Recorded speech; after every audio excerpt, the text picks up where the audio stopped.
3 journalists from Al Jazeera English News Network are facing prison terms of between 7 and 10 years, charged by an Egyptian court with aiding the Muslim Brotherhood. Hello, everyone. Welcome to your Monday lunch break. I'm Tanya Rivero. Correspondent Peter Gresti, Bureau Chief Mohammed Fahmy, and producer Bayer Mohammed, who faces 10 years for also allegedly possessing ammunition, are the 3 sentenced journalists. And with more on the fallout from this case that is raising serious questions about Egypt's respect for a free press, we are joined by Sanjeev Berry, Amnesty International USA's Advocacy Director for the Middle East and North Africa. Sanjay, thanks so much for joining us. Thanks for having me. So your organization has steadfastly condemned this ruling. What kind of precedent is it setting going forward if this sentence is upheld? This is just the latest example of how Egyptian authorities and the Egyptian judiciary are cracking down on human rights across Egypt.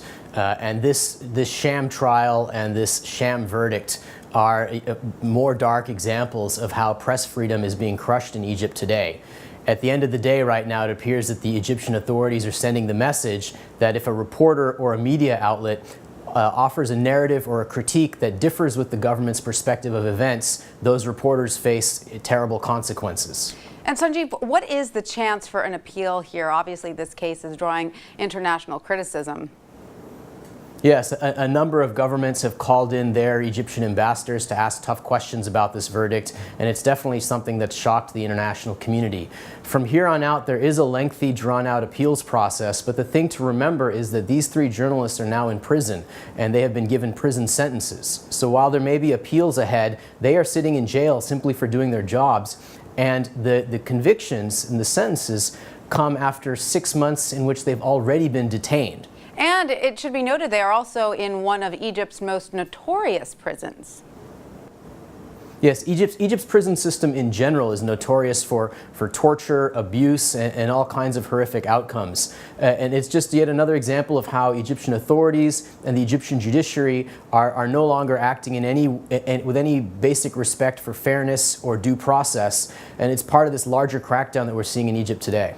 And it's not just journalists at risk. As you mentioned, thousands have been wrongfully imprisoned since the violence began in Cairo. How bad is the situation on the ground there? Well, the numbers are pretty shocking. We're talking about some 1,400 people who have been killed over the past year in protest-related violence. We're talking about, according to unnamed Egyptian officials who spoke to the Associated Press, some 16,000 people who have been detained in the last year, mass death sentences in mass trials that have no element of basic fairness.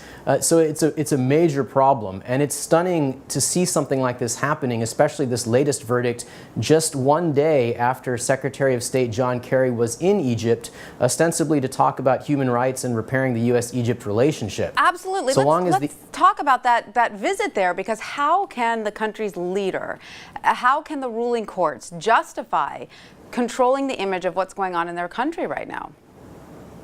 The language that they are using is the language of condemning many of their critics and opposition groups as quote-unquote terrorists. But this is pretty ridiculous. Both folks who have been affiliated with the Muslim Brotherhood, the prior political party in power, as well as people who are both critical of the Muslim Brotherhood and the current president, have been jailed, silenced, or banned from participating in politics.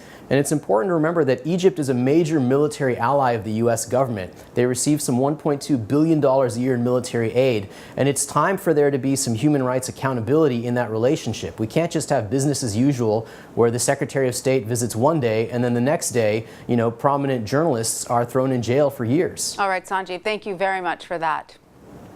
Thank you.